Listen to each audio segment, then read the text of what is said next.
Chapter 2. And there went a man of the house of Levi, and took to wife a daughter of Levi. And the woman conceived, and bare a son. And when she saw him that he was a goodly child, she hid him 3 months. And when she could no longer hide him, she took for him an ark of bulrushes, and daubed it with slime and with pitch, and put the child therein, and she laid it in the flags by the river's brink. And his sisters stood afar off, to wit what would be done to him. And the daughter of Pharaoh came down to wash herself at the river, and her maidens walked along by the river's side. And when she saw the ark among the flags, she sent her maid to fetch it. And when she had opened it, she saw the child, and behold, the babe wept.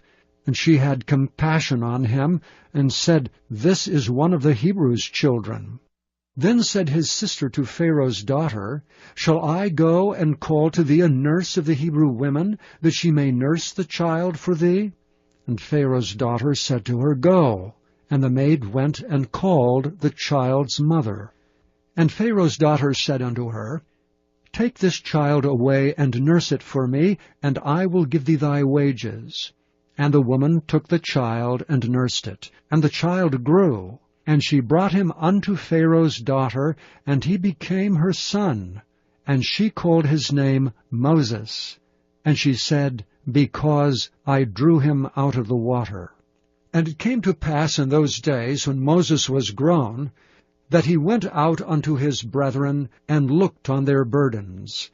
And he spied an Egyptian smiting an Hebrew, one of his brethren. And he looked this way and that way, and when he saw there was no man, he slew the Egyptian, and hid him in the sand. And when he went out the second day, behold, 2 men of the Hebrews strove together. And he said to him that did the wrong, Wherefore smitest thou thy fellow? And he said, Who made thee a prince and a judge over us? Intendest thou to kill me as thou killedst the Egyptian? And Moses feared and said, Surely this thing is known. Now when Pharaoh heard this thing, he sought to slay Moses, but Moses fled from the face of Pharaoh, and dwelt in the land of Midian, and he sat down by a well.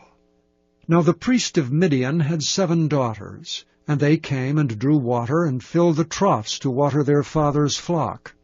And the shepherds came and drove them away, but Moses stood up and helped them, and watered their flock. And when they came to Reuel their father, he said, How is it that ye are come so soon today? And they said, An Egyptian delivered us out of the hand of the shepherds, and also drew water enough for us, and watered the flock.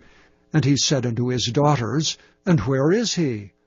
Why is it that ye have left the man? Call him, that he may eat bread. And Moses was content to dwell with the man, and he gave Moses Zipporah his daughter.